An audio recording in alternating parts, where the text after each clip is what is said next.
Messieurs de la presse, bonsoir. Heureux de vous retrouver dans ces cadres pour ces nouveaux exercices de redevabilité. Comme de tradition, à chaque fois que la délégation gouvernementale se rend aux assemblées de printemps des institutions de Bretton Woods, nous revenons devant les médias pour faire la restitution de ce qui a fait l'objet des discussions entre le gouverneur pays, pour dire le ministre des Finances, mais qui est toujours accompagné du ministre du Budget sur les discussions qui ont lieu avec nos partenaires qui nous accompagnent dans la mise en œuvre de notre programme.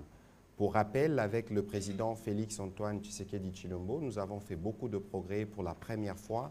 Nous sommes en phase de boucler une revue, donc la 6e revue. Je pense que la mission a commencé aujourd'hui. Donc cet exercice va porter essentiellement sur la participation du ministre à ces travaux.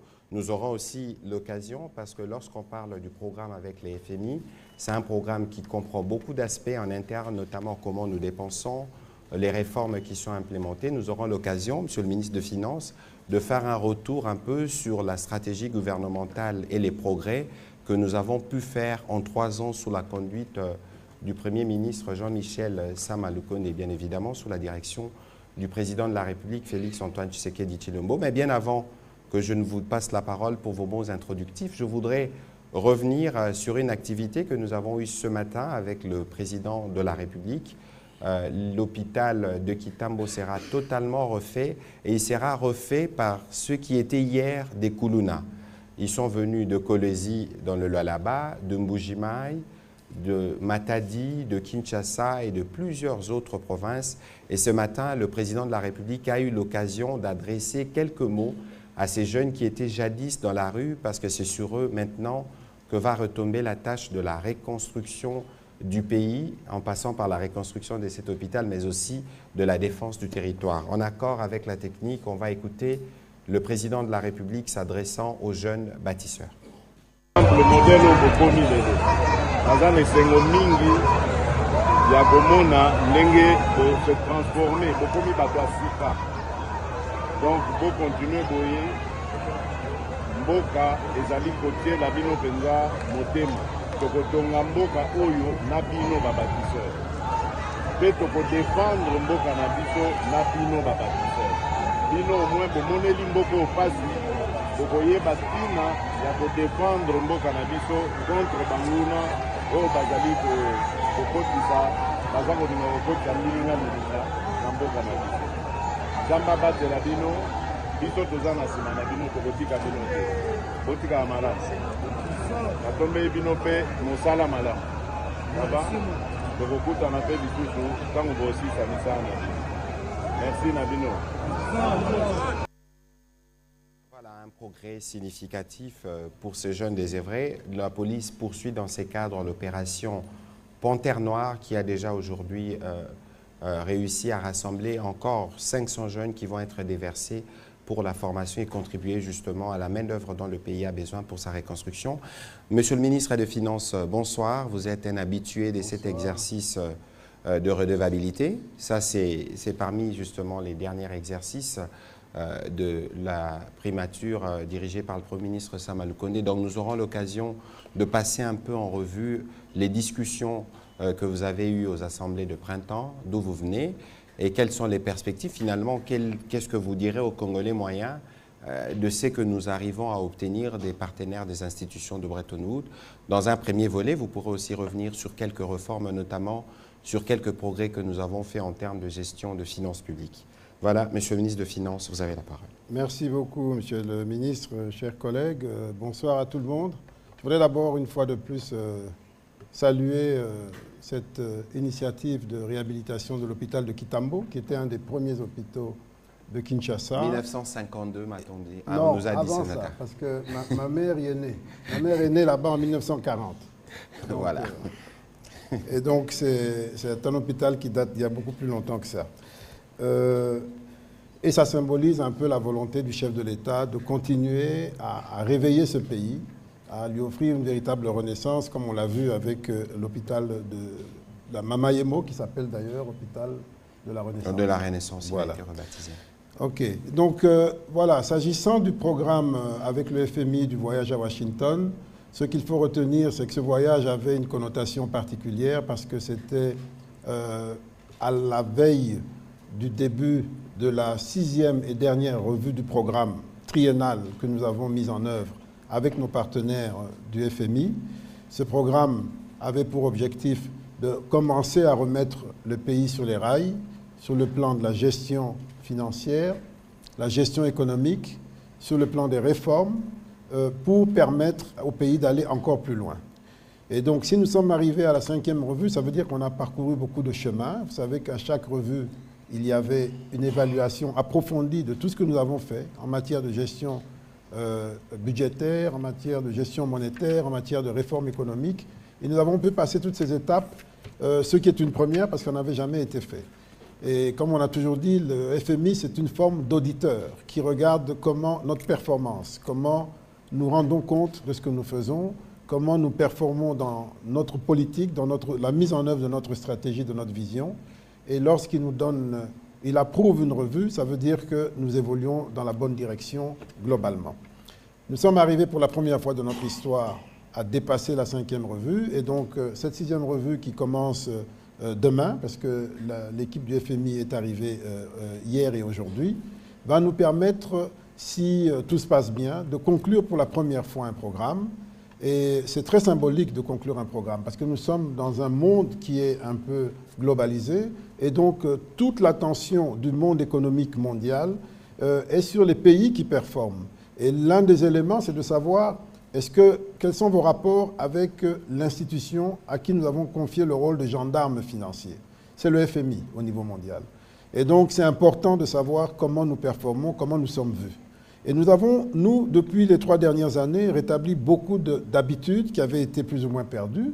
Par exemple, le fait de faire la reddition des comptes, le fait de déposer le budget à temps, le fait de nous soumettre à toute forme de contrôle, justement pour pousser le pays à engranger une nouvelle façon, de nouvelles performances dans la gouvernance. Nous avons réhabilité les corps de contrôle, la Cour des comptes, l'IGF, la CNRF. Nous avons une feuille de route en ce qui concerne l'anti-blanchiment. Nous sommes en train de la mettre en œuvre. Nous espérons bientôt sortir de cette fameuse liste grise. Les dernières nouvelles que nous avons, c'est qu'elles sont très satisfaisantes. Les gens enregistrent positivement nos progrès. Nous venons d'adhérer à un groupe qu'on appelle le groupe Edmond, qui est un groupe qui se fait confiance pour l'échange d'informations sensibles en matière d'anti-blanchiment. Tout ça, ce sont des éléments qui montrent que nous évoluons dans la bonne direction et le chemin est encore long. Mais l'ensemble des performances que nous avons faites nous a permis aujourd'hui d'avoir un budget différent, 3 fois plus important qu'il ne l'était il y a 3 ans.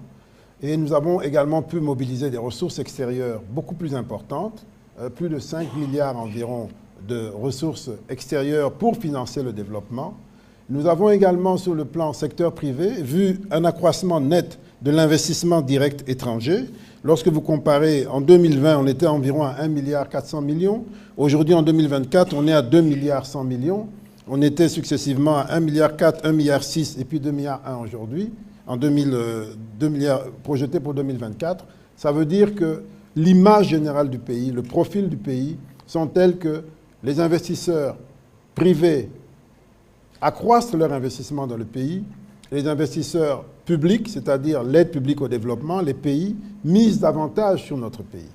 Donc c'est un signal très positif et nous avons besoin de cela. Pourquoi nous avons besoin de cela? Tout simplement parce que nos ressources propres restent très faibles. Comme je l'ai souvent expliqué, même si on a multiplié par 3 le budget, quand vous ramenez ça par tête d'habitant, nous restons un des pays au budget le plus faible en Afrique.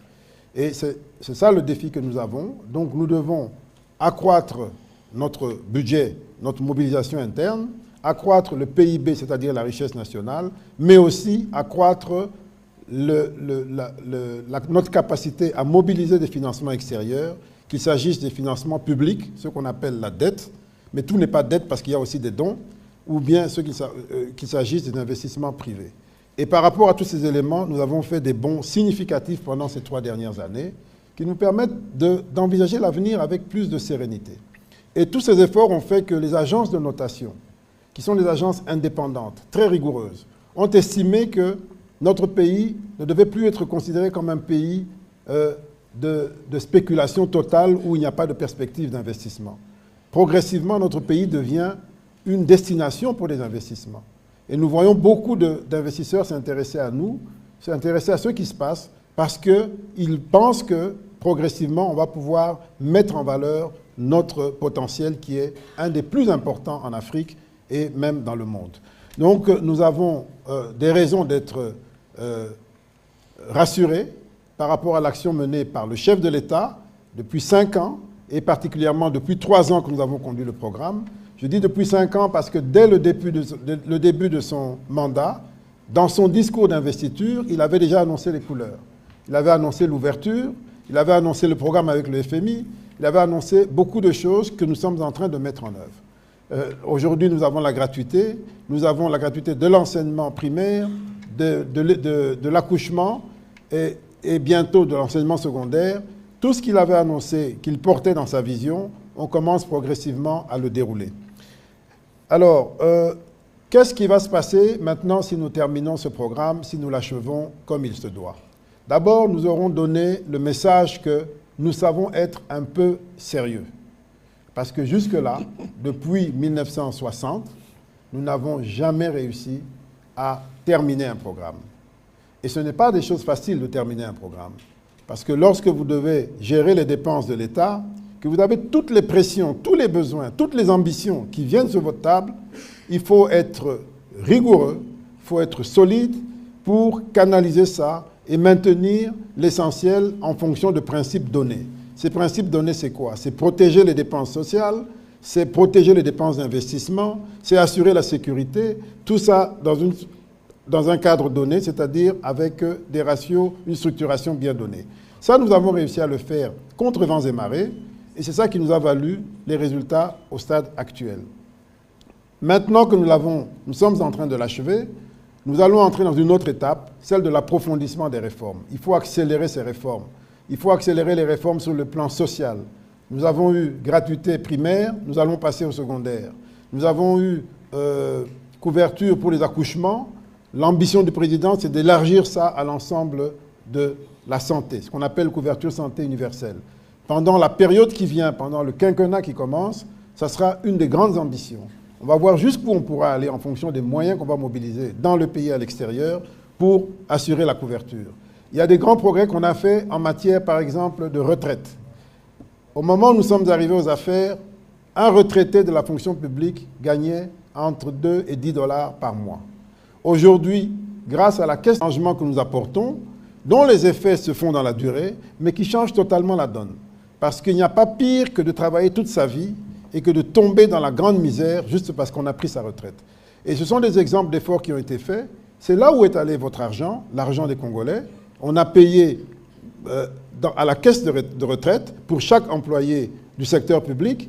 Il y a 5 ans, on avait à peine 100 000, 190 000 agents à la caisse de retraite. Aujourd'hui, on a plus d'1 million, 1 100 000 environ, agents à la caisse de retraite. Et chaque mois, dans leur rémunération, l'État met une partie pour préparer leur retraite, de manière à ce qu'ils ne finissent pas avec 2 $ comme c'était à l'époque, et qui était d'ailleurs payé de manière incertaine, mais qu'ils finissent avec quelque chose d'un peu plus significatif et qui est payé de manière certaine, parce que la caisse aujourd'hui, elle est solide. Et pour vous prouver qu'elle est solide, rien que l'année dernière ici, elle a fait 85 millions de $ de bénéfices. Donc, voilà les changements de fond qu'on apporte à l'économie du pays, à la société. C'est vrai qu'il y a toujours cette impatience de qu'est-ce qu'on mange, qu'est-ce qui reste. Là, j'ai eu à l'expliquer, j'y reviens, rien qu'en salaire et en rémunération. En janvier 2019, nous avions environ 1 200 000 agents publics, civils et militaires, tous confondus. En décembre 2023, nous avons presque 1 600 000, 1 599 000 agents publics. Ça, c'est un progrès, un effort. On a payé plus de monde. En termes d'enveloppe salariale, en janvier 2019, on payait environ 240 milliards par mois. Aujourd'hui, on est à 840 milliards par mois. Voilà, ça veut dire qu'on paye plus et on paye plus de monde. Et quand vous ramenez ça par tête, en moyenne, l'accroissement nominal, c'est-à-dire en francs congolais, est de l'ordre de 65%. Et l'accroissement réel, ou en dollars américains, est de l'ordre de 53%. Ça veut dire qu'on paye plus de monde et ils gagnent plus d'argent. Mais tout ça, ça a un poids. Ça a un poids considérable. C'est pour ça qu'il faut bien gérer ça. Sinon, il peut arriver, lorsqu'on a d'autres types de contraintes, qu'on ait, comme on a eu de temps en temps, des retards dans la paye. Mais ces retards sont toujours rattrapés. On n'a pas fini, quand on finit l'année, généralement, il n'y a pas d'arriéré de salaire significatif. On les rattrape, mais il peut arriver qu'il y ait des retards quand la trésorerie ne suit pas. Et donc, tous ces efforts qui sont faits, c'est pour les Congolais. Ça touche les Congolais. S'agissant de la rémunération, l'effort que nous devons faire maintenant, c'est de regarder salaire et primes, comment on fait pour que ce soit plus égalitaire et qu'il y ait plus de salaire et moins de primes. Parce que c'est le salaire qui détermine la retraite à la fin de la vie active. Et donc, il faut mettre plus d'argent dans les salaires et un peu moins dans les primes. Et même ce qu'on met dans les primes, que ce soit plus égalitaire. Parce qu'on a constaté qu'aujourd'hui, c'est une catégorie minoritaire qui touche les meilleures primes et la grande majorité des salariés ne touchent pas de primes. Donc voilà le type d'effort que nous faisons. Voilà comment on essaie de faire des retombées. Ça, c'est par rapport aux dépenses sociales. Globalement également, lorsque nous avons commencé le quinquennat, les dépenses qu'on appelle fonctionnement, c'est-à-dire salaire et puis le petit fonctionnement, représentaient 92% de nos recettes. Aujourd'hui, ça veut dire qu'on a laissé un espace pour investir plus. Au début du quinquennat, on était à 1% d'investissement sur toutes les recettes. On est passé à 4%, aujourd'hui on est à 10, 11%, 15% quand on prend en compte les recettes extérieures, c'est-à-dire l'aide des partenaires. Voilà les efforts qui sont faits. Et si on ne le fait pas, on peut tout donner en salaire, c'est faisable. Mais ça veut dire qu'on sacrifie l'avenir. Ça veut dire que très vite, on n'aura plus de route, etc., etc. Il vaut mieux répartir bien les choses, faire comprendre aux gens l'effort qu'on fait sur les salaires, faire comprendre aux gens l'effort qu'on fait sur l'investissement. Et aussi bien sur les salaires que sur l'investissement, il faut qu'on soit très rigoureux sur la qualité de la dépense pour être sûr qu'on paye bien les gens qu'on doit payer et que l'investissement est bien utilisé et qu'il y a le moins de gaspillage possible. Donc voilà en gros quelques efforts. Et dernier point, appui extérieur. J'ai dit près de 5 milliards de dollars supplémentaires. C'est pour la première fois dans l'histoire de ce pays que nous avons assez d'argent pour envisager de construire des grandes infrastructures, comme les routes par exemple, qui vont nous permettre de relier Banana à Bukavu, grâce justement à ces ressources extérieures, qui sont des ressources concessionnelles, certaines même sont des dons, qui sont aujourd'hui en train d'être mises en œuvre. D'ici 2 ans, 3 ans, nous irons tous en Volkswagen ou en Ketch, nous pourrons traverser le pays et aller à Bukavu sans difficulté. Voilà le type de changement qu'on apporte. Et si on arrive à le faire, imaginez-vous, si on peut aller en Ketch de Banana à Bukavu, ça veut dire que ceux de Bukavu deviendront beaucoup plus riches parce qu'ils vendront leurs produits à Kananga, Mbujimaï, à Kikwit. Ceux de Kikwit, Mbujimaï, gagneront plus d'argent parce qu'ils achèteront le carburant au même prix que Kinshasa et non pas à 3 fois le prix. Ils achèteront le maïs au même prix que Kinshasa et non pas à 3 fois le prix.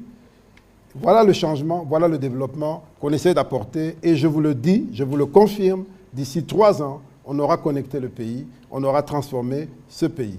Voilà le type d'efforts qui ont été faits et c'est ça le développement. On a fait d'autres investissements dans l'énergie, dans l'eau. Vous savez que le président a inauguré l'Embaïmou, il a inauguré Ozone.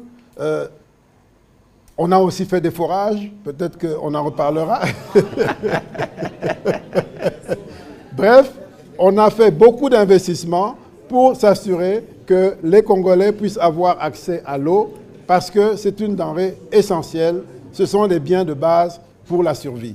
Il y a énormément de choses qui ont été faites. Malheureusement, je ne peux pas immobiliser le temps pour présenter ce résultat, mais ce qui est sûr, c'est que dans la période qui vient, grâce à notre positionnement, grâce à notre profil, grâce à la conclusion du programme et à la perspective d'un nouveau programme, non seulement nous allons continuer nos réformes en approfondissement des recettes publiques que nous sommes en train de sécuriser, mais nous aurons également des ressources extérieures plus abondantes. Nous sommes en train de discuter des appuis budgétaires de l'ordre de 1 milliard ou plus, et du côté de la Banque mondiale, 1 milliard, 1,5 milliard du côté du FMI, de l'argent qui va venir nous aider à poursuivre le PDL 145, à mettre en œuvre tout un tas de réformes, à s'occuper des Congolais et à continuer le chemin vers la possible émergence. Alors, Monsieur le ministre, avant qu'on rouvre la partie des questions, il y a un élément que vous n'avez peut-être pas mentionné, mais qui avait une incidence claire sur nos finances publiques, c'est les conséquences de la guerre dans l'Est. Et l'année qui se termine était une année qui a été une année électorale, et nous savons tous ce que cela représente. Comment vous avez pu, dans un contexte si difficile, concilier tous ces éléments pour nous permettre aujourd'hui de commencer la 6e revue? Très bonne question, Monsieur le ministre.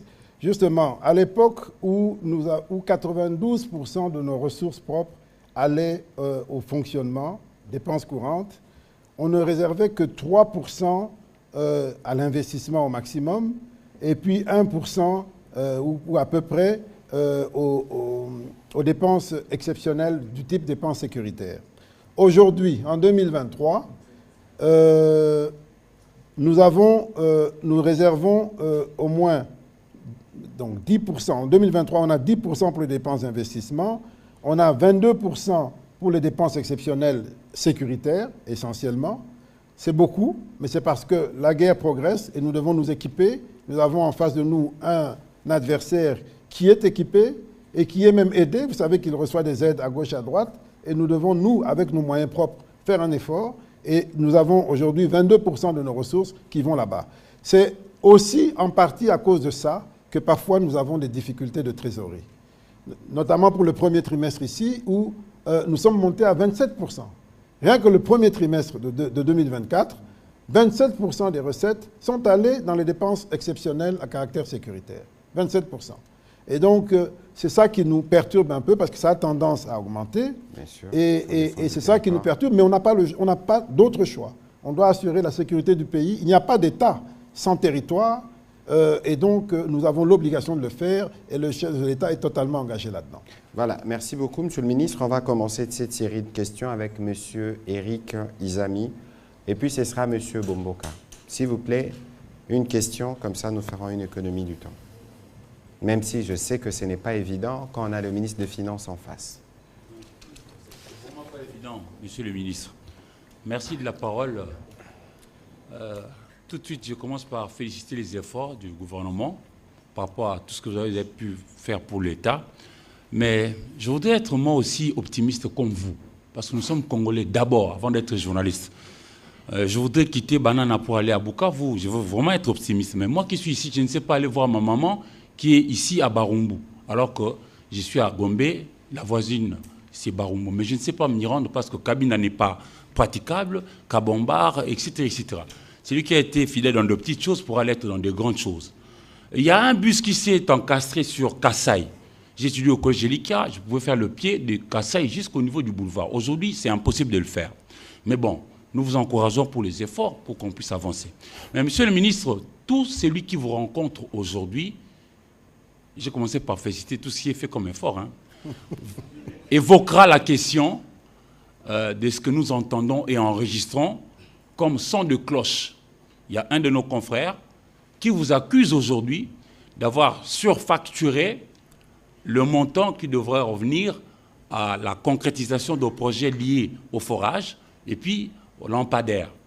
Je voudrais, moi, puisqu'il n'y a pas encore ce que l'on appelle par les amis de droit l'autorité de la chose jugée, je ne voudrais pas vous clouer au pilori. Mais je voudrais vous donner la parole que vous puissiez vous expliquer aux Congolais. Mais est-ce que vous permettez qu'on termine d'abord sur ce pourquoi je suis venu, à titre principal, c'est-à-dire notre perspective économique, les retombées du programme, la dernière revue, et ensuite, si on a le temps, je répondrai volontiers à votre question parce que j'avais promis de répondre aux Congolais sur cette question. Voilà. Sans problème. Voilà, on va prendre alors la question de Patrick Bomboka.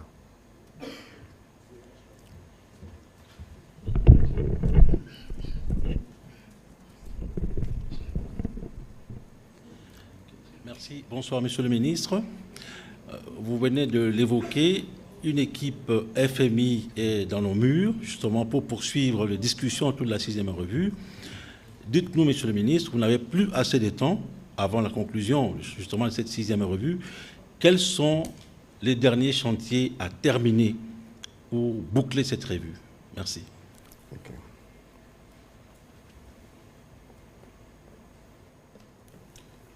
Je réponds directement. Oui, allez-y s'il vous plaît, monsieur le ministre. Ok. Bon, écoutez, en fait, la revue porte essentiellement sur les progrès au dernier semestre de l'année passée. Donc, elle porte sur des chiffres qui sont déjà connus, qui sont achevés, à fin décembre. Et elle porte aussi accessoirement sur les derniers déroulements de cette année pour voir s'il n'y a pas quelque chose qui entre gravement en contradiction avec les engagements que nous avions pris. Mais d'une manière générale, le programme s'achève au 31 décembre de l'année passée. Et par rapport à cela, les perspectives sont plutôt bonnes. Le seul point difficile, eh bien, vous comprendrez bien, c'est que puisqu'il y a eu une montée en puissance des dépenses sécuritaires, je crois qu'il y a un problème de micro. On va vérifier avec la technique tout de suite. Allez-y, monsieur le ministre. Oui, puisqu'il y a eu un problème, il y a eu une montée en puissance des dépenses sécuritaires, eh bien, il aurait fallu que cela se traduise par un effort de limitation des dépenses dans d'autres secteurs. C'est normal. Quand on est en situation de guerre, on serre la ceinture. Quand on est dans une situation particulière, on doit serrer la ceinture. Et ça n'a pas été suffisamment reflété au dernier trimestre, au dernier semestre, pour deux raisons. Nous avions le défi électoral et nous avions le défi sécuritaire. Et donc, nous avons dû, pendant toute la période, le dernier trimestre de l'année et le premier trimestre de l'année 2024, nous avons dû faire cet effort pour essayer de contenir certaines dépenses et montrer que nous avions le sens des responsabilités, c'est-à-dire un pays en guerre ne se comporte pas comme un pays en situation de paix, et que l'effort sécuritaire se traduise par des économies dans d'autres secteurs. Je pense que nous y sommes arrivés, mais ça va être un des points de discussion. Ça va être un des points de discussion. Il faut qu'on prouve qu'on est sérieux jusqu'au bout. Et c'est ça l'intérêt d'un dialogue avec des partenaires, avec un auditeur. C'est qu'on échange, on montre ce qu'on a à montrer, et puis on se donne des conseils, on échange, on discute des arguments, et on se met au travail. C'est ce qu'on a fait pendant les 3 années, et c'est ce qu'on est en train de faire maintenant pour la dernière revue. Donc je pense que c'est un des points clés. En dehors de ça, il y a des points sur les réformes que nous devons absolument défendre.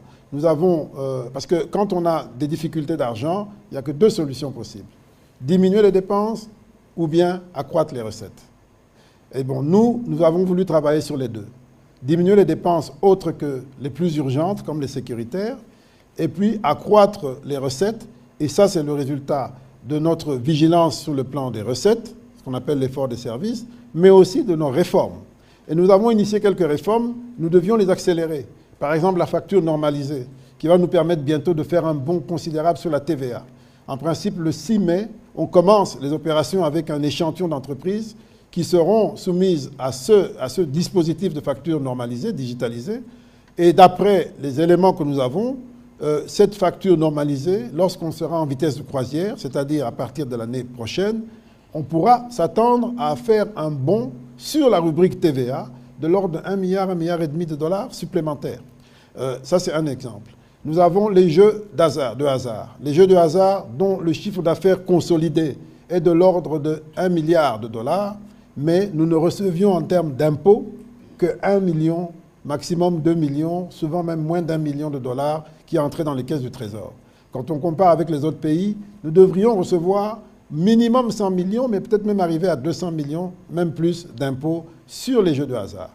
Le dispositif que nous avons mis en place, nous sommes à la phase finale, on doit connecter toutes les compagnies des jeux de hasard à ce logiciel, eh bien, nous permettra de voir en temps réel et de manière intégrale et transparente le chiffre d'affaires qu'ils font et ce qui doit revenir à l'État comme taxes liées à leur activité.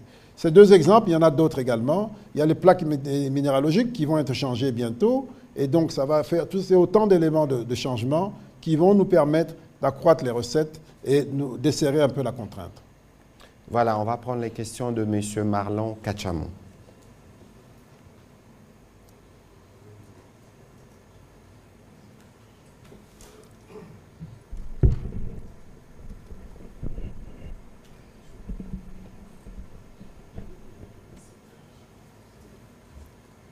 Monsieur le ministre, vous avez rappelé avec fierté toutes les prouesses réalisées par la République démocratique du Congo, prouesses approuvées par les FMI, Mais Monsieur le ministre, je vous pose la question de savoir comment vous, personnellement, vous comprenez une augmentation spectaculaire de réserves et une dépréciation importante de la monnaie. Est-ce que ces réserves existent? Sont-elles dans le pays? Et si ces réserves sont au pays, pourquoi ne pas les utiliser? Tout à l'heure, vous avez parlé de la TVA. La TVA a été suspendue, mais quel est l'effet sur le niveau de vie des Congolais? Est-ce que vous avez fait une sorte d'évaluation pour mesurer l'impact de cette suspension, Monsieur le ministre? Quelle TVA qui a été suspendue? La TVA, il y a prorogation jusqu'au mois de décembre. Oui. Oui. Sur les produits de Sur base. les produits de base. Oui. Oui. Oui, cette mesure sur la TVA, produits de base, nous l'avons prise à l'époque d'ailleurs où je combinais finance et économie. Elle s'imposait parce qu'il y avait une crise, la guerre en Ukraine, la hausse des prix. Et nous, à court terme, nous n'étions pas en mesure de relever le défi de l'offre de ces produits. Mais évidemment, c'est une mesure qui ne doit pas durer indéfiniment. Elle permet de soulager pendant un temps, mais l'idéal, c'est que les prix chers à l'extérieur conduisent à une production locale. Malheureusement, on a encore du mal à relever le défi en termes de production locale. Et lorsqu'on le fera, il faudra maintenant supprimer cette exemption de TVA. Et certains pays sont allés même jusqu'à relever les droits de douane pour protéger la production intérieure. Mais nous ne sommes pas encore là. Ce que nous avons fait, en tout cas lorsque j'étais en charge de l'économie, nous avons engagé un dialogue avec le secteur privé en disant aujourd'hui, pour des raisons d'urgence, nous baissons la TVA. Nous faisons une exemption de TVA parce que les prix montent, mais nous voulons engager avec vous un dialogue pour des grands projets de production locale. Et une fois qu'on commence ces projets de production locale, nous allons remettre la TVA, nous allons protéger votre production locale. Et cette discussion est en cours. Nous avons une zone économique spéciale qui est en train d'être mise en place à l'est de la ville, à Maluku, qui va, entre autres, s'occuper de la production de certains produits de base. Et donc, c'est comme ça que progressivement, nous allons reconstituer une chaîne de production locale parce que c'est une priorité du chef de l'État, la diversification de l'économie, la production locale de produits que nous pouvons produire. Ce dialogue avec le secteur privé est extrêmement important. Secteur privé local, secteur privé national et secteur privé étranger. Il n'y a pas longtemps, j'ai fait une tournée dans 3 provinces avec une délégation d'investisseurs brésiliens dans l'agriculture qui étaient venus assister au forum agricole que nous avions fait ici l'année dernière. Eh bien, c'est entre autres le type d'investissement que nous voulons. Des investissements d'envergure qui viennent et qui changent la donne en un temps relativement court et qui traînent avec eux les producteurs locaux parce qu'ils amènent des semences et des pratiques agricoles les plus développées possibles. Et donc, la question, une fois que nous commençons un processus de production locale significatif, nous allons nous réarmer sur le plan tarifaire pour protéger cette production locale. Et il avait une question sur les réserves. Les réserves de change, oui, c'est une très bonne question. Mais les réserves de change, comme leur nom l'indique, ce sont des réserves. Elles sont faites pour être gardées le plus possible et le mieux possible. Parce qu'elles sont faites pour faire face en cas de drame. Mais le drame, on ne sait pas quand et comment il vient et on ne sait pas quelle est son ampleur. Donc l'erreur à ne pas commettre, c'est de se précipiter, de dire il faut à tout prix utiliser les réserves pour stabiliser le taux ou bien pour même inverser le taux. Parce qu'on ne sait pas si on pourra tenir longtemps. Ce qu'il faut faire en gestion macroéconomique, c'est de s'assurer qu'on comprend bien et qu'on maîtrise bien tous les paramètres macroéconomiques, de manière à ce que la macroéconomie s'occupe d'elle-même, qu'elle stabilise le cours, et que l'intervention ne soit que ponctuelle ou vraiment occasionnelle. Pourquoi? Parce que beaucoup de pays qui se sont précipités dans l'utilisation des réserves pour injecter sur le marché de manière massive, ils les ont perdues. Et quand c'est parti, ça ne revient plus. Et quand on a une dynamique où on se dit la banque intervient, tout le monde reconstitue ses encaisses en devises, et puis vous perdez les devises et vous n'avez pas réglé le problème. Donc c'est une question de gestion macroéconomique. Ce n'est pas facile, ce n'est vraiment pas facile, surtout et notamment dans notre pays qui est un pays dollarisé, où les gens utilisent beaucoup de dollars. Dans les pays où on n'utilise pas le dollar sont dans la banque centrale et peut-être dans les banques, mais pas dans les caisses, pas dans les mains des particuliers. Chez nous, c'est un peu différent, donc c'est une question sensible. Tout tout réside dans la politique d'intervention sur le marché, qui est une politique de la Banque centrale dans son indépendance. Et donc, je ne peux qu'expliquer comment ça se passe, mais je ne voudrais pas donner un avis parce que ça relève de l'indépendance de la Banque centrale. Ok, voilà. Et d'ailleurs, sur ces sujets, le Premier ministre, plusieurs fois d'ailleurs, dans vos réunions ECOFIN, vous avez parlé de la dédollarisation. Et d'ailleurs, on va faire des terminaux dans tous les supermarchés où on pourra payer en francs congolais, je pense. Exact, tout à fait. C'est l'une des stratégies. Tout à fait. On ne le rappellera jamais assez, si vous voulez réduire notre sensibilité par rapport au taux de change, aimons notre monnaie, travaillons dans notre monnaie, payons des salaires en notre monnaie, faisons nos calculs en notre monnaie. C'est un défi important, mais c'est de ça qu'il s'agit quand on parle de dédollarisation. Il faut d'abord se dédollariser dans la tête et ensuite dans le porte-monnaie. Ce n'est pas une mince affaire. Alors, on va prendre la question de Cyril Milandou, puis ce sera M. Gramic, et puis Mme Joséphine. Nous avons une question en suspens sur laquelle le ministre répondra comme il a promis. M. Cyril Milandou. Mais il y a quelqu'un qui a posé une question tout à l'heure en disant, vous parlez de connecter le pays, c'est bien, mais moi je ne sais pas. Oui, c'est lui, c'est Éric Izami. Oui. C'était le premier volet de sa question. Oui. Le deuxième volet, il a atterri sur le forage. Sauf si vous avez un commentaire à faire sur la route, je dirais, bon, d'abord, c'est vrai, il faut gérer Kinshasa, mais il ne faut pas oublier que Kinshasa n'est pas le Congo. Et si nous voulons avoir plus de moyens pour nous occuper de Kinshasa, faisons à l'intérieur du pays ce qu'il faut pour que le pays rapporte plus d'argent au budget. Et donc, une route qui connecte l'Est à l'Ouest, qui connecte le Nord au Sud, aura un impact incroyable sur le PIB, un impact incroyable sur la mobilisation de l'impôt, et ça nous donnera plus de moyens pour mieux nous occuper de Kinshasa. Mais bon, il faut s'assurer que... C'est Cyril Milandou, je n'ai pas demandé la parole, mais on me l'a... Ah, ok, d'accord. Monsieur le ministre, moi, j'aimerais vous poser une question. Il y a beaucoup de gens qui se plaignent pour les paiements au niveau du ministère des Finances. Il faudra... Si vous voulez avoir votre argent, c'est 50-50, ou soit 30%. J'aimerais un peu en savoir plus. Qu'est-ce qu'il y en est? Bon, cette affaire-là, je peux vous dire, c'est le plus grand drame que nous vivons, et surtout lorsqu'on est ministre des Finances, avoir l'idée que certaines personnes pensent que réellement, le ministère des Finances s'est transformé en mafia pour extorquer des pourcentages des gens. Je ne sais pas si vous réalisez combien ça peut être dramatique.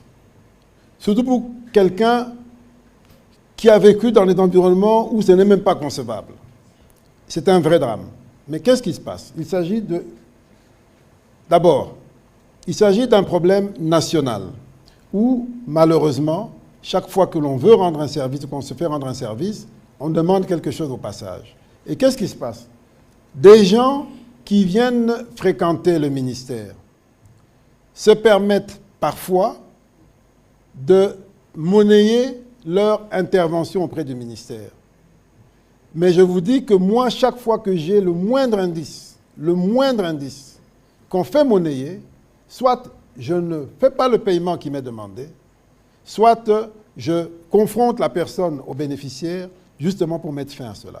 Parce que je sais que ceux qui font cela, ils prennent l'argent, ils s'en vont, mais l'opprobre, c'est pour nous. Parce que souvent, d'ailleurs, ils le font au nom du ministère. Et il y en a même qui le font sans qualité ni droit. On en a arrêté récemment, qui se sont répandus dans la ville ici, en train de faire du trafic de paiement, en disant qu'ils devaient remettre de l'argent à tel, y compris au ministre. Tout ça était faux. Mais ils ont failli dérouter des gens qui pensaient que c'était vrai. Et quand on a mis la main sur eux, ils sont aujourd'hui... Nous, on a porté plainte, le parquet les a arrêtés, ils sont aujourd'hui en prison. Ils se répandent dans les réseaux sociaux en train de m'insulter. Mais moi, je demande seulement une seule chose. Dites-nous qui sont vos complices au sein du ministère. Et si vous me le dites, moi, je retire ma plainte et je m'attaque à vos complices. J'attends jusqu'au présent, je n'ai pas encore eu le nom des complices. Parce que s'ils le font, probablement qu'ils ont des complices. Je dis, donnez-nous les noms de vos complices au sein du ministère. Je retire ma plainte contre vous. On peut vous relaxer. Mais moi, je m'en prendrai à vos complices qui sont au ministère. J'attends, jusqu'à présent, je n'ai pas de nouvelles. Et donc, c'est toujours ça la difficulté. Beaucoup d'accusations, souvent gratuites. C'est dans la tête des gens. Les gens pensent que c'est automatique. Mais imaginez-vous si un ministre des Finances se permet de faire ça. Une fois, deux fois. Mais il a perdu toute sa crédibilité. Demandez un pourcentage pour un paiement, pour un service. Il a perdu toute sa crédibilité. Et j'ai toujours dit que de moi, on n'aura jamais ça. Je demande à quiconque d'amener la moindre preuve que quelqu'un, vis-à-vis de moi, a fait la moindre chose de ce type, et la conséquence sera la plus forte et la plus totale possible. Lorsqu'on en a attrapé un ou deux dans mon cabinet, je les ai remerciés, purement et simplement. Purement et simplement. Et mes conseillers sont terrorisés. Ils savent combien je suis implacable là-dessus. Implacable là-dessus. Je sais c'est quoi réhabiliter l'image d'un pays, d'une administration, d'une personne. Je n'ai fait que ça pendant ces 3 années. Et aujourd'hui, si nous sommes mieux vus à l'étranger, c'est parce qu'on a fait un travail sur nos comptes, sur notre façon de gérer, notre façon d'affecter l'argent, les réformes qu'on met en place. Une des réformes que j'ai mises en place, qui est la plus importante, à mon avis, c'est celle de l'introduction de l'impôt sur les personnes physiques. Non pas seulement pour leur prendre de l'argent, mais surtout pour les rendre redevables. Cette loi a été votée en décembre 2023, promulguée par le chef de l'État en décembre 2023.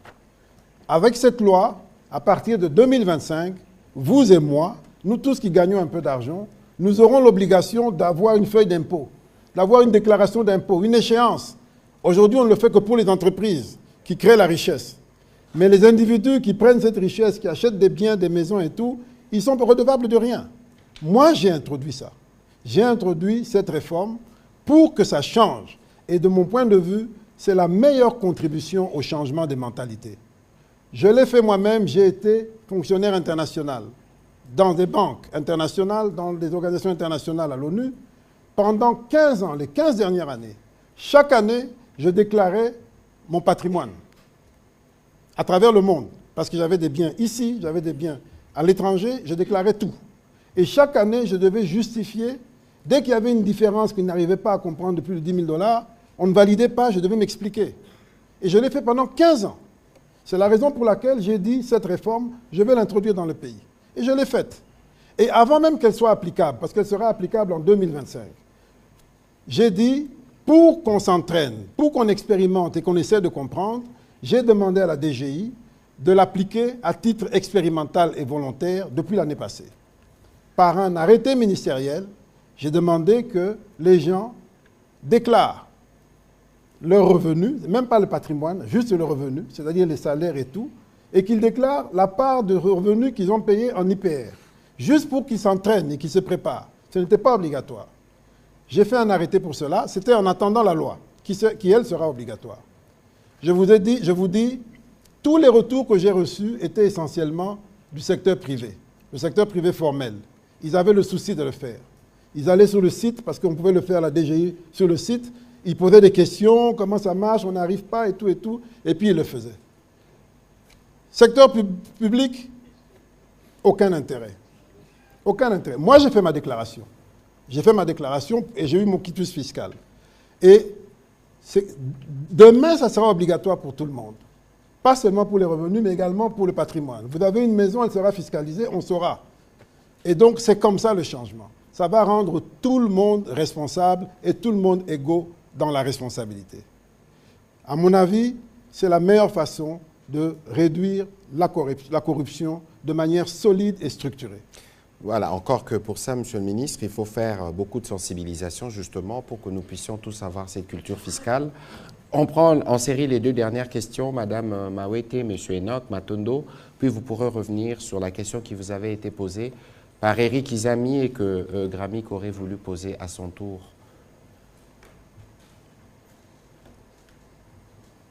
Nous devons gérer le temps, malheureusement. Ce sera au prochain exercice. Monsieur le ministre, vous avez évoqué la question liée aux réserves. La semaine dernière, les agents qui travaillent au chantier du centre financier ont revendiqué concernant les paiements de leur salaire qui n'est pas toujours passé. Je ne sais pas si le fait que vous êtes en train de dire que ce n'est pas une urgence en ce moment pour un immeuble qui a été inauguré l'an dernier, à quel moment, où est-ce qu'il y a exactement un problème lié à leur salaire alors que normalement ça devait suivre. Puis la deuxième préoccupation est liée à l'instruction académique 025. Le ministre des tutelles liées à l'enseignement supérieur et universitaire a fixé les paiements des frais académiques en dollars. Vous venez de parler de la dédollarisation au niveau du paiement et même du système éducatif et tout ce qui va avec. Mais comment cette question est passée?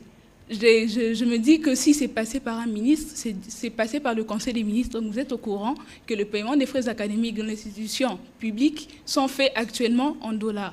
Pour finir, Monsieur le ministre, je ne peux pas... questions, oui, madame. je finalise, monsieur. Je ne peux pas finir sans évoquer cette question liée au point d'eau.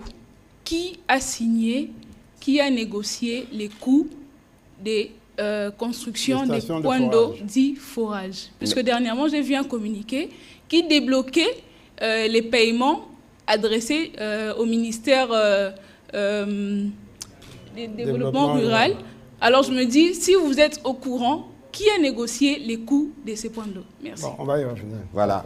Monsieur Enoch Matondo, allez-y s'il vous plaît. Je prends les deux questions. Oui, vous prenez en série parce que nous sommes en train de terminer. Et Monsieur Pichu Moulumba, alors. C'est Enoch Matondo. La première préoccupation, je veux juste savoir par rapport à cette revue, est-ce que vous pouvez dire à la population qui sera bénéficiaire de ce bienfait, qu'est-ce qui sera fait dans quelle période? Parce que vous avez parlé de 5 ans. Est-ce qu'on peut avoir le chronogramme? C'est-à-dire tel dossier sera fait dans telle période pour que la population qui est bénéficiaire puisse suivre ce qui sera fait, ce qui ne sera pas fait. La deuxième préoccupation, vous m'excuserez, je vais profiter de votre présence. Je suis chargé de communication adjoint de la Fédération de basketball du Congo. Qu'est-ce qui se passe avec le sport et le ministère des Finances? Parce qu'en dehors du football, les autres disciplines peinent. Nous avons la chance d'organiser une des fenêtres des éliminatoires de la Coupe d'Afrique des Nations de basketball. Donc la FIBA Afrique a donné l'occasion à la RDC, à travers ses infrastructures, d'organiser une des fenêtres. Ça sera au mois de juin. En principe, la période, même au mois d'avril, le président de la fédération, il y a 3 semaines, m'a dit « je ne sais pas où mettre la tête ». Au ministère des Sports, on me renvoie au ministère des Finances. Au ministère des Finances, on me dit qu'il n'y a rien. Or, c'est une chance. L'organisation d'une fenêtre, c'est vraiment une occasion de faire connaître aussi nos infrastructures. Merci. Voilà, Monsieur le ministre, enregistrez celle-là, vous y répondrez. Alors, je vais répondre. Bon, d'abord, sur la question des salaires centres financiers, c'est une entreprise privée qui gère ses employés à travers des sous-traitants. Je crois savoir qu'il y avait un problème de malversation, parce que j'ai posé la question de malversation à travers de l'entreprise sous-traitante, mais je n'ai pas plus de détails que ça. Et ce n'est que ça le problème, tel qu'on m'a dit, ce n'est pas un problème de refus de paiement. Mais qu'il y ait un problème de paiement, ça peut arriver également, puisque nous-mêmes, nous leur devons encore de l'argent. Nous n'avons pas fini de les payer pour tous les ouvrages qu'ils ont faits. Ils sont très en avance. Nous leur devons beaucoup d'argent par rapport à ce que nous avons déjà payé, comparé au travail qu'ils ont déjà fait. Alors, les frais académiques, vous avez raison, c'est une erreur. D'ailleurs, c'est quelque chose qui a déjà été mentionné en Conseil des ministres. Même ça doit être payé en francs. Mais c'est ce qu'on dit, il faut d'abord se dédollariser dans la tête. Et ce n'est pas facile, mais il faut qu'on y arrive. Et donc, vous avez raison de poser le problème. J'espère que les concernés ont suivi et veilleront à ce que ce soit corrigé. Pour ce qui est du sport et du football, le ministère des Finances, d'abord, c'est un peu tout ça qu'on veut mettre en ordre, c'est-à-dire la gestion budgétaire et financière. Nous avons un gros problème, c'est que notre budget, aujourd'hui, n'est pas représentatif des réalités. Et le ministère des Sports en particulier, souvent, dès le mois de mars, il a déjà consommé tous ses crédits. Et donc, c'est ça la difficulté. Et donc, quand il continue des compétitions, on est obligé de faire face. C'est de l'argent qui n'est pas disponible budgétairement parlant. Mais politiquement, sociopolitiquement parlant, on ne peut pas ne pas y faire face. Et on le fait, mais alors à ce moment-là, il arrive qu'on soit obligé de privilégier certaines disciplines au détriment d'autres. C'est dommage, mais c'est la réalité. Ce dont nous parlons aujourd'hui au gouvernement de plus en plus, c'est la question de la crédibilité budgétaire, du réalisme budgétaire. Et ça veut dire que soit on a des ambitions trop grosses par rapport à nos moyens, soit encore on dépense trop mal, on dépense mal. Mais en tout cas, on doit avoir plus de ressources si on veut faire plus de choses. Certains pays, comme le Bénin notamment, ont réussi à trouver des alternatives. Par exemple, pour le football, ils ont mis en place des dispositifs légaux qui font que les entreprises prennent en charge des clubs de foot, et ils ont des avantages fiscaux en retour. Et ça aide d'ailleurs à professionnaliser le football. Le Bénin, plus tard, a des chances de devenir une grande nation de football parce qu'ils ont professionnalisé leur football par ce biais-là. Nous espérons que ça va arriver chez nous aussi. Vous êtes au courant, Mazembe a pu faire des performances parce qu'il y avait derrière Mazembe un homme d'affaires prospère qui avait les moyens.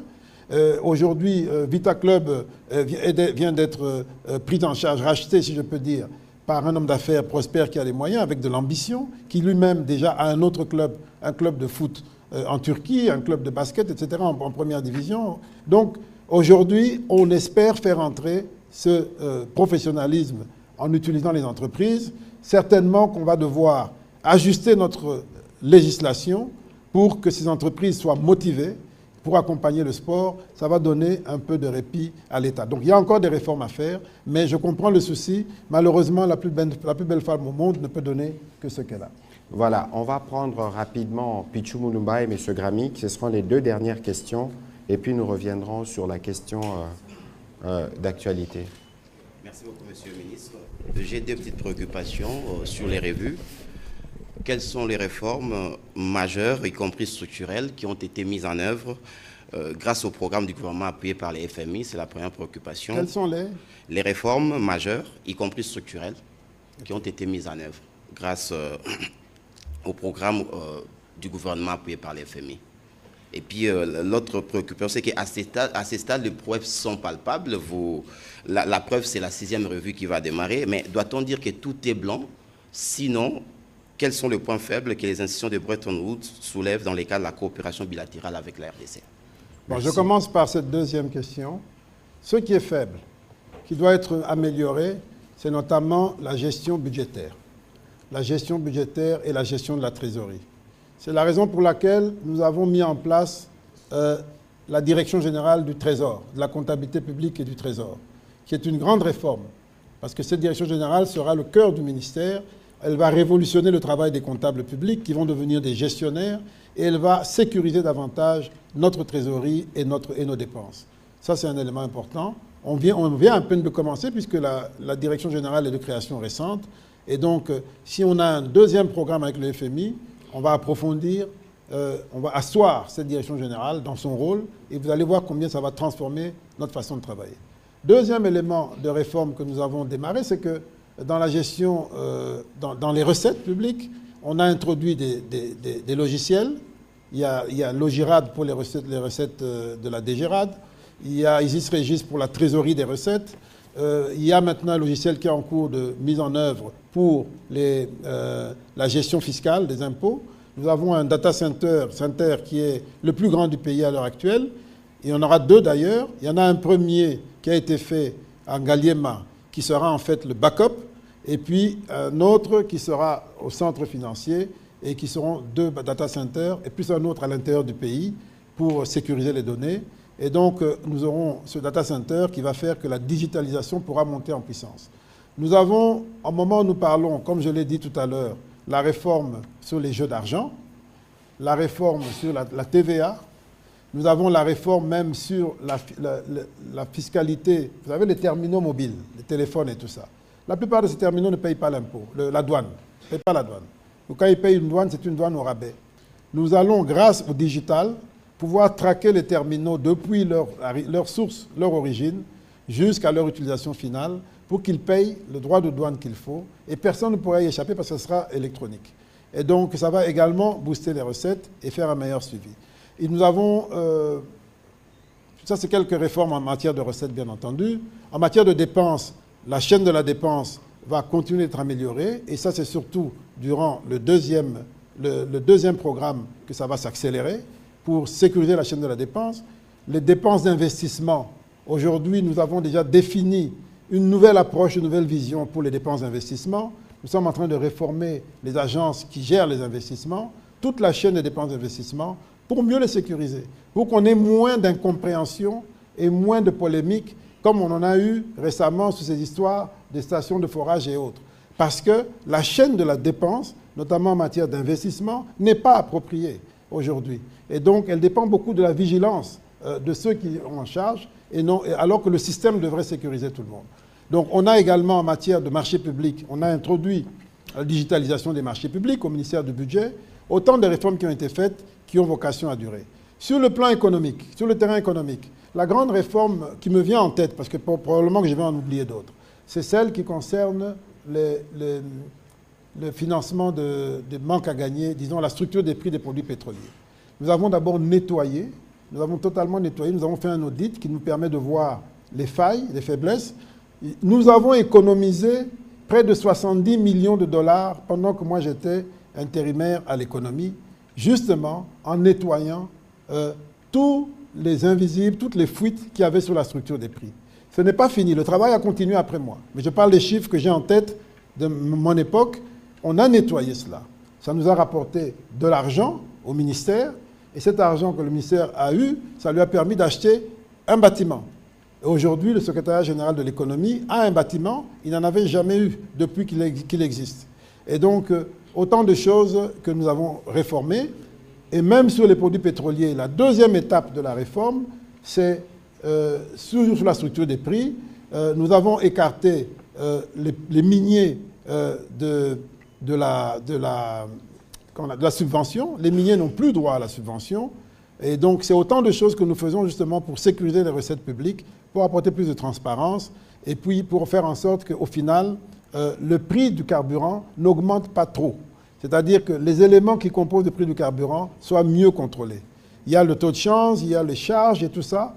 Et en faisant de bonnes économies, eh bien, c'est au profit du prix final du carburant. Voilà, on va prendre la dernière question. Comme ça, vous allez répondre à la question relayée par Mme Mawete. Allez-y, M. Gramy, pour terminer. Bonjour, Monsieur le ministre, porte-parole du gouvernement. Bonsoir, Monsieur le ministre des Finances. Moi, ce qui aurait ma question était basée plus sur les projets de forage et des lampadaires. Malheureusement, vous venez là de dire que c'est... Bon, vous les considérez comme accessoires. Je ne sais pas pourquoi. Non. J'ai dit que je le renvoyais après parce que le principal objet de l'émission, c'était de la restitution après Washington et à l'entame de la 6e revue. Et vous pouvez y répondre maintenant. Mais nous allons y répondre. C'est plus ça qui intéresse la population, malheureusement. Bon, je pose ma première question. Vous aviez dit sur Top Congo, concernant le retard des paiements des salaires des fonctionnaires, que parmi les raisons, c'était également, pour les retards, c'était également l'accroissement, soit la croissance de la masse salariale, qui dépasserait les 30% du budget actuellement. Et vous aviez dit que c'était dû à cause de la création des postes incontrôlés.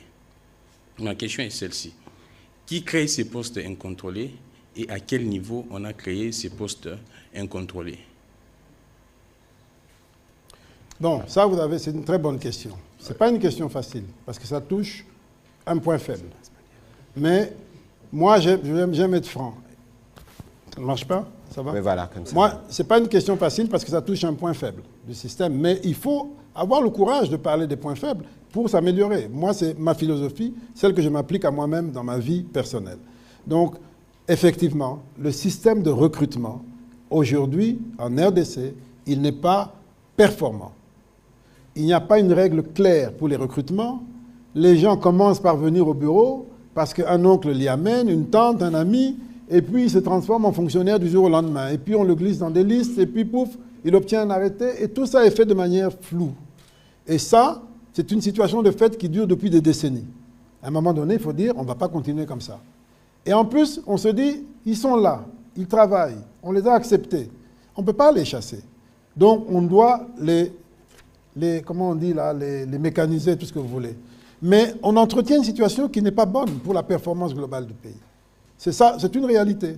Et donc il faut mettre de l'ordre, raison pour laquelle le gouvernement a décidé, d'ici décembre, de mettre en place une véritable politique de recrutement qui soit claire, qui s'applique à tout le monde, une véritable politique salariale qui n'existe pas aujourd'hui. Chaque jour, les gens se lèvent, ils obtiennent de leur ministre, de leur tutelle, des droits forfaitaires comme ça, et puis ces droits, dès qu'ils passent une étape, 2 étapes, budget, ils entrent dans la fiche, dans la paye globale, c'est fini, c'est un droit acté. Et si on ne contrôle pas ça, où allons-nous? Donc c'est de ça qu'il s'agit. Ce sont des choses sur lesquelles nous travaillons, ce sont des choses que nous avons héritées depuis longtemps. Il faut qu'on mette de l'ordre dans tout ça si on veut aller loin. Enfin, il faut aussi gérer les ressources humaines. Il y a des gens qui ont un numéro matricule, qui travaillent 10 ans, 20 ans, et un jour, il vient et vous dit, voilà, moi, ça fait 15 ans que je suis là, on m'a gardé au même grade. Mais quand vous grattez, est-ce qu'il a vraiment travaillé? Ce n'est pas toujours vrai. Mais il dit, j'ai fait 15 ans, donc je dois avoir des grades. Et parfois, ils sont même nommés. Et quand ils sont nommés, on n'est pas sûr qu'ils vont vraiment bien contribuer. Donc, il faut gérer les ressources humaines. On te recrute, on te forme, on te suit, on t'évalue, on te motive pour que tu évolues et que tu contribues et que tu reçoives un salaire digne. C'est ça qu'il faut rétablir. Et ça, si on ne le fait pas, on aura toujours ces difficultés, les effectifs qui montent, insatisfaction, retard de paiement, salaire modique. Si on ne change pas notre manière d'aborder le problème, on aura toujours ces tiraillements. Que ce soit nous ou ceux qui viendront demain, après-demain, on aura toujours le même problème. Et pour ceux qui pensent que les gens ont essayé de lier ça avec la création de plusieurs agences au niveau de la présidence. Non, c'est un des problèmes, mais les agences au niveau de la présidence sont venues pour des missions particulières et n'ont pas vocation à être permanentes. Généralement, quand on crée, c'est parce que c'est l'appendice du cabinet du président, ça vient pour des missions. Et quand la mission est finie, on met fin à cela. C'est plus flexible, plus malléable. Mais lorsqu'on crée dans l'administration des établissements publics par décret, ça a vocation à durer longtemps, avec conseil d'administration, avec aucune règle de structuration. Combien de gens on doit recruter? Et les gens commencent à recruter dès qu'ils sont créés. Ils se créent eux-mêmes des organigrammes, ils se créent eux-mêmes des salaires, des avantages. C'est ce qui arrive. Et quand c'est fait de manière incontrôlée, à un moment donné, on a des difficultés. Et c'est de ça qu'il s'agit. Donc, il faut simplement mieux planifier, mieux prévenir. Si on le fait bien, je vais vous dire, je n'ai pas peur qu'on ait 1 600 000 fonctionnaires. C'est peut-être même insuffisant. C'est certainement même insuffisant. C'est certainement même insuffisant. Bien sûr. Mais il faut qu'on ait des fonctionnaires totalement gérés. Totalement gérés, c'est-à-dire bien recrutés, bien payés, suivis. À ce moment-là, ils auront un impact incroyable dans la vie de la nation et on en verra le fruit partout. Mais si ce n'est pas suivi, ça c'est dangereux.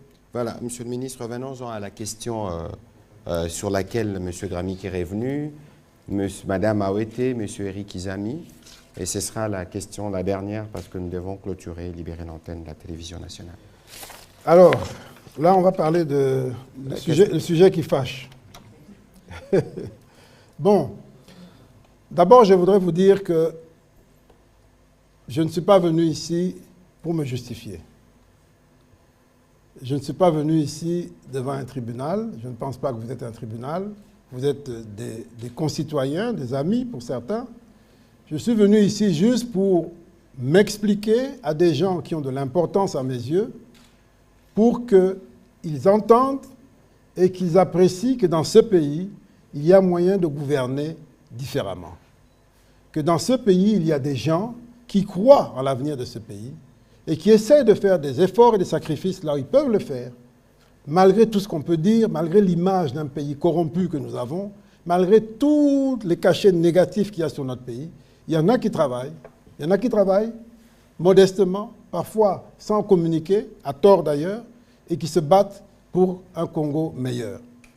Et je crois que ce problème des forages, ce problème des lampadaires, illustre la difficulté dans laquelle nous sommes.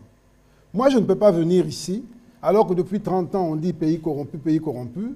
Je vais venir ici dire, non, moi, je suis différent, je vais tout changer du jour au lendemain. Je ne pourrais pas tout changer du jour au lendemain. Mais ce qui est important, c'est d'être conscient de là où nous sommes et de chaque fois poser des actes qui font avancer le pays dans une direction donnée. Et je pense humblement et en âme et conscience que c'est ce que je fais chaque matin. C'est ce qui me motive chaque matin. Et je peux vous assurer que cela n'est pas facile. Pourquoi ce n'est pas facile? Parce qu'il y a des habitudes, il y a un système, et parce que lorsque tu veux agir dans un sens donné, tu as des tas de gens qui, soit ne croient pas que tu veux agir dans cette direction parce qu'ils sont habitués qu'à ça, ils pensent que ce n'est pas possible, soit ils ne veulent pas ils veulent te mettre de côté pour faire comme eux savent faire, c'est-à-dire comme ceux qu'ils décrient, comme ceux qu'ils dénoncent. Mais je vous dis, il y a des gens qui veulent que ce pays change, au premier rang desquels le président de la République. Je crois qu'en termes d'engagement politique pour le changement, pour la lutte contre la corruption, la lutte contre la transparence, il est le numéro 1, il est le champion. Il l'a montré. Sans sa volonté, il n'aurait pas instruit pour qu'on libère les corps de contrôle. Senaref, IGF, Cour des comptes. Aujourd'hui, ça fait la fierté. Aujourd'hui, Senaref est cité en exemple. Il fréquente ces entreprises. Je vous ai dit qu'il vient d'adhérer au groupe Edmond dont je viens de parler. Parce qu'on estime qu'aujourd'hui, ils travaillent dans un sens sérieux. On peut leur faire confiance pour échanger des informations sensibles au niveau mondial. Aujourd'hui, vous avez, la Cour des comptes a été réhabilitée. C'était même une des conditions dans le programme que nous avions avec le FMI à un moment donné. Ça a été fait. L'IGF a commencé un peu avant les autres à se faire remarquer. Donc, c'est pour vous dire que la volonté politique, ce n'est pas ça qui manque. Maintenant, le chef de l'État à son niveau ne peut pas tout faire. C'est à nous, les Congolais, de faire. Chacun à son niveau. Et là, malheureusement, il y a un problème généralisé de manque de confiance. Généralisé. Et parfois, il y a de la mauvaise foi aussi. Mais moi, je peux vous raconter des tonnes d'exemples, comme celui des forages et tout ça, où dans mon travail quotidien, je me bats contre des systèmes installés. Mais je ne peux pas le proclamer parce que je vais paraître comme prétentieux, comme celui qui pense qu'il est plus honnête que tout le monde. Je ne le suis pas. J'ai mes faiblesses comme tout le monde. Mais je me bats réellement. Pour les forages.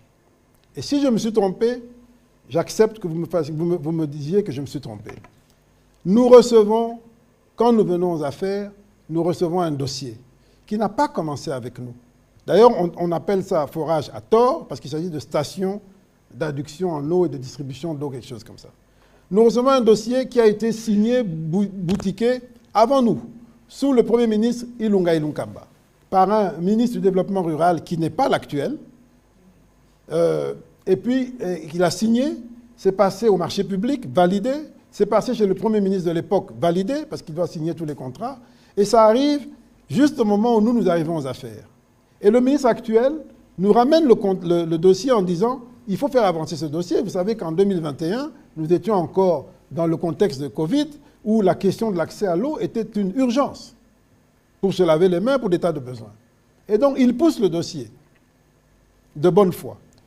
Il pousse le dossier et il amène le dossier chez moi pour que ce soit payé. Il fait la demande. Ce dossier est passé même en conseil des ministres, etc. Moi, je dis, je veux bien payer. Mais 400 000, parce que je fais vérifier par mes services. J'ai des ingénieurs dans mon équipe qui regardent. C'est une lecture rapide, parce que ce n'est pas notre métier. Nous ne sommes pas sectoriels. Mais c'est quand même une lecture sur des questions techniques pour avoir un avis, avoir une opinion, un jugement, avant de payer. Ça, c'est le rôle du ministre des Finances. Il n'entre pas en profondeur dans la question technique, mais il donne un avis, il donne un jugement, une appréciation. Et mes services me disent, ça fait environ 400 000 $ par station, ça paraît élevé comme coût. C'est difficile d'accepter ça. Et je dis à mon collègue, il faut revoir vos prix, retourner discuter avec votre partenaire, parce que mes services me disent que 400 000 $, 390 et quelques mille, c'est élevé comme prix moyen. C'est un prix moyen parce que selon les endroits, ça peut coûter plus cher ou moins cher. Et je lui renvoie donc qu'il revoie sa copie. Et il part, et il revient quelques temps plus tard, il me dit, voilà, le prestataire, pour ne pas remettre en question le contrat qui porte sur un montant donné et de recommencer la procédure, le prestataire a accepté implicitement une baisse des prix qui va se traduire en augmentation du nombre de forages, de stations à faire. 340 stations supplémentaires. Donc on passe de 1000 à 1340. Je donne à mes services me disent oui, ça peut passer. Bon, on n'a pas le temps d'aller dans trop de détails, mais on pense que ça peut aller. Je dis ok, on va aller sur cette base-là. Et on valide le paiement. Mon prédécesseur, le ministre Sélé, avait pris un engagement écrit. J'ai le courrier ici, où il dit on va vous payer en 5 tranches annuelles, pendant 5 ans, de 80 millions, 80 millions, 80 millions, pour terminer les 400 millions. C'était ça le contrat. Moi, je dis, OK, je ne suis pas sûr de pouvoir le faire. Et les prestataires disent, non, nous allons, vous nous payez la première année, 80 millions, et pour le reste, nous allons nous-mêmes trouver un financement, et vous allez nous payer un montant mensuel par mois en fonction de la durée du prêt. J'ai dit, OK, c'est très bien. Et on est dans la première année. Je leur dis, bon, même la première année, là, je ne pourrai pas payer d'un coup, je vais payer en fonction de la trésorerie. Je paye un premier montant, j'ai oublié le montant, un deuxième, et puis au troisième paiement, qui nous fait arriver à 71 millions, ils font la demande, ils disent, vous n'avez pas encore fini les premiers 80 millions. Je dis, OK, mais depuis que je vous ai payé, mes services me disent que vos livraisons sont lentes. et que vous n'allez pas tenir aux engagements. Et donc, je m'inquiète de cette lenteur et je vous annonce qu'avec ce que je paye maintenant, ça va faire 71 millions, mais je ne vous payerai pas $1 de plus jusqu'à ce que vous ayez d'abord achevé les livraisons pour les 71 millions. Là. C'est ce que j'ai fait, de manière très ferme. Là, on est l'année passée au mois d'août. Et ils continuent à livrer, et je leur mets même la pression pendant les élections, puisque nous avions besoin de ces stations dans une logique électorale, je leur mets la pression pour qu'ils se déploient partout. Ils font un effort, je ne sais pas comment, et puis ils me demandent encore de rajouter. Je dis non, je suis ferme.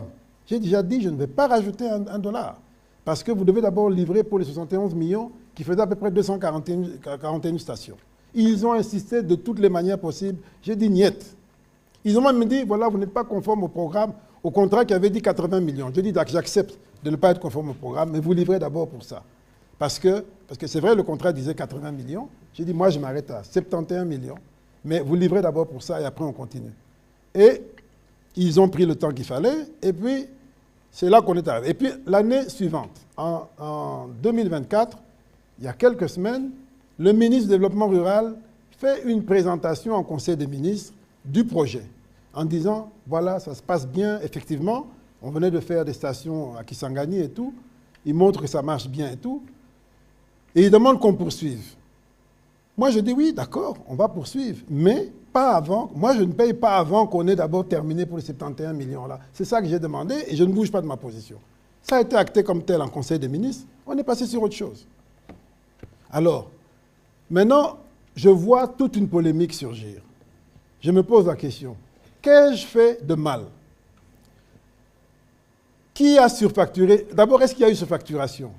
Je ne sais pas, mais moi ce que je sais, c'est que j'ai fait remarquer que 400 000 en moyenne, c'était trop, et ils ont obtenu de réduire à 300 000, un peu moins de 300 000. Donc, s'il y a des gens qui ont surfacturé, c'est certainement pas moi. Moi, j'ai obtenu au contraire qu'on baisse. Est-ce qu'on a payé de l'argent sans livrer? Non, moi j'ai été ferme, j'ai dit, le contrat prévoyait un premier paiement de 80 millions, j'ai payé 71 millions, je vous laisse d'abord terminer pour 71 millions. Vous n'avez pas terminé, je ne bouge pas. J'ai toutes les lettres dans lesquelles ils réclament, ils demandent, j'ai dit, niet, je ne bouge pas. Alors qu'est-ce que j'ai fait? Si j'étais, de quelque manière que ce soit, complice de qui que ce soit, ça devrait commencer peut-être avant, même au moment où on a fait le contrat. Et maintenant, on a trouvé une formule. On dit non, il a payé son cousin, Mike Kassenga. Mike Kassenga, non seulement on n'a absolument aucun lien, ni de famille, ni d'amitié, ni de quoi que ce soit, mais en plus, moi je suis du Kasaï. Jusque-là, il n'y a pas longtemps, il y a quelques semaines ici, j'étais convaincu qu'il était du Maniema. Pourquoi? Parce que la première fois que je l'ai rencontré, c'était quand j'étais conseiller aux finances, il avait un parrain qui s'appelait Kiti Mabin Ramazani, qui est du Maniema, et c'est lui qui défendait ses dossiers. Et donc, pour moi, dans ma tête, c'était quelqu'un de Maniema. Et maintenant, j'apprends subitement dans les réseaux sociaux que c'est mon cousin. Je dis, mais... que c'est mon cousin. Je dis, bon, est-ce que c'est fait pour nuire? Est-ce que c'est fait de bonne foi, de mauvaise foi? Je n'en sais rien. Mais je trouve ça simplement triste parce que c'est une façon de détruire l'image, pas seulement d'un individu, moi je compte pour du beurre, mais d'un pays, d'un gouvernement, de tous les résultats qu'on a obtenus. Je me demande dans quel intérêt? Dans quel intérêt tout ça? Alors, donc, voilà la réalité. Et je continue de dire, s'il y a eu une quelconque surfacturation sur ces dossiers, j'ai donné ma contribution à ce problème de surfacturation. S'il y a d'autres contributions, qu'on les apporte. Qu'on les apporte et qu'on le règle. Laisse-moi terminer. Et je vous dis, si j'ai vu que le PGR, le procureur général, a fait une réquisition d'informations pour s'assurer qu'on livre toutes les stations, moi, je vais lui écrire pour lui demander d'ajouter au problème de livraison celui du coût. Comme ça, il vérifie les deux. Est-ce qu'on a livré et est-ce que le coût est vrai? Comme ça, l'affaire est claire.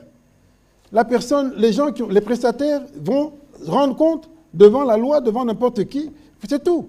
Mais comment moi je peux aujourd'hui, je n'interviens qu'à la fin. Je n'étais pas là quand ils ont conclu le marché. Quand les marchés publics, donc le ministère du Budget a validé le marché, quand le Premier ministre a validé le marché, quand le Conseil des ministres a revalidé le marché, je n'étais pas là. J'interviens à la fin pour payer, et maintenant, tous les mots d'Israël, on veut les mettre sur ma tête. Je ne sais pas par quelle magie, Et on m'invente en plus un cousin qui n'est pas mon cousin. Monsieur le ministre Nicolas Kazadi, merci. Mais tu permets qu'il y a l'autre, celui des lampadaires. Et je m'arrête en une minute, s'il vous plaît. Rapidement. Ministre, ouais. Deuxième dossier, celui des lampadaires. Sinon, vous faites une émission spécialisée. Non, lampadaire, je m'arrête là. D'ailleurs, je n'ai même plus de voix. Voilà. Lampadaire. On me demande la même chose.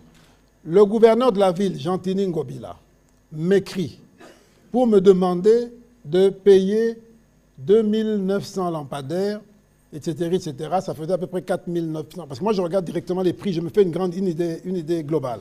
Je vois 4900 par lampadaire. Je lui dis non, je ne peux pas payer ça. C'est trop cher. Il me dit pourquoi. Je dis mais au moment où nous parlons, je suis en train de payer des lampadaires qui coûtent $1500 chez un fournisseur de la place ici qui s'appelle Modern Construct. $1500 qui livre dans tout le pays. Et on ajoute $120 seulement pour l'installation.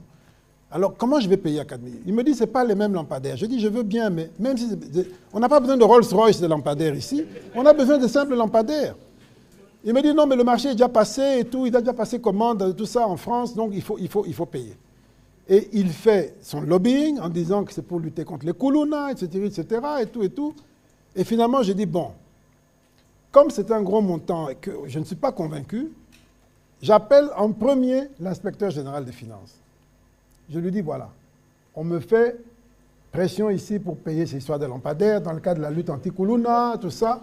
Je vais payer, mais je vous demande de faire le suivi de ce paiement. Et j'ouvre un compte qui s'appelle Hôtel de Ville bar investissement, dans lequel on loge l'argent.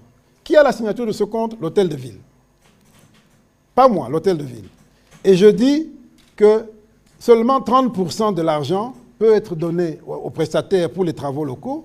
70%, ça ne peut être payé que directement aux fournisseurs étrangers. Tout ça pourquoi? Parce que je sais que quand on paye par lettre de crédit aux fournisseurs étrangers, on sécurise le paiement. La banque ne peut payer que ce qui est réellement dans la commande, c'est-à-dire ce qui est dans le contrat. Parce qu'on peut vous présenter des lampadaires très chers et au moment du paiement, on paye des moins chers. Alors avec une lettre de crédit, je sécurise, comme ça je sais que la banque ne pourra payer que les lampadaires qui sont décrits dans le contrat. C'était exprès, j'ai fait ça exprès justement pour qu'il n'y ait pas de tricherie possible. Et c'est ce qui s'est passé. L'Hôtel de Ville, le gouverneur Ngobila a signé un ordre de mission, il a envoyé une équipe, son ministre provincial et une équipe, pour aller même visiter l'usine qui fabriquait. Tout ça, j'étais au courant de rien. Je viens de voir ça maintenant dans le dossier, qu'il avait envoyé une équipe même pour vérifier tout ça.